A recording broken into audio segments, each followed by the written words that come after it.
Psalm 37:4 says, "Delight yourself in the Lord, and he will give you the desires of your heart."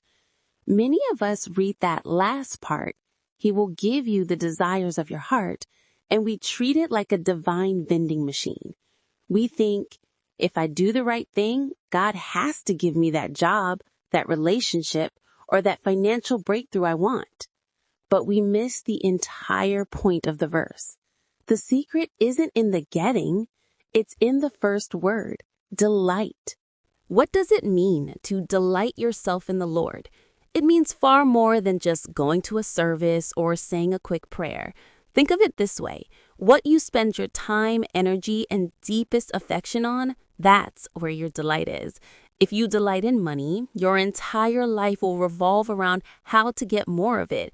If you delight in status, every decision will be about climbing the ladder. But what happens when you reach those things? They often leave you feeling hollow because they are temporary desires built on fleeting foundations.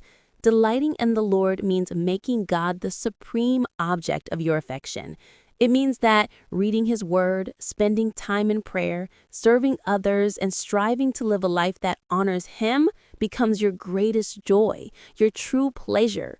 And this is where the amazing shift happens. When you consistently delight in God, the promise is not that He will drop a Ferrari in your driveway. The promise is that He changes your desires. When God becomes your primary source of joy and satisfaction, the materialistic, temporary desires that once ruled your life begin to fade.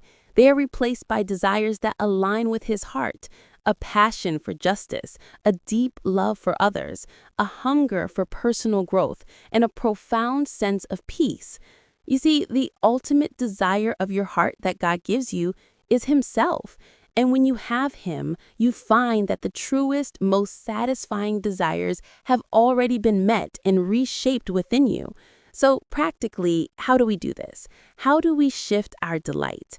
Prioritize presence. Start your day not by checking the news or social media, but by seeking His presence. Spend just a few minutes in prayer or reflection. You are essentially telling God, "You are the first best thing in my day." Practice gratitude. A grateful heart is a delightful heart. Take a moment each day to thank God for things that have nothing to do with your wish list. Thank Him for the simple blessings, the breath in your lungs, the warmth of the sun, the people in your life. Invest your focus. When you face a stressful decision or a tempting distraction, stop and ask yourself, will pursuing this bring me closer to God or distract me from my main source of delight? You don't have to wait for your circumstances to be perfect to start delighting in God. You can choose to delight in His unshakable love, His constant presence, and His perfect plan right now.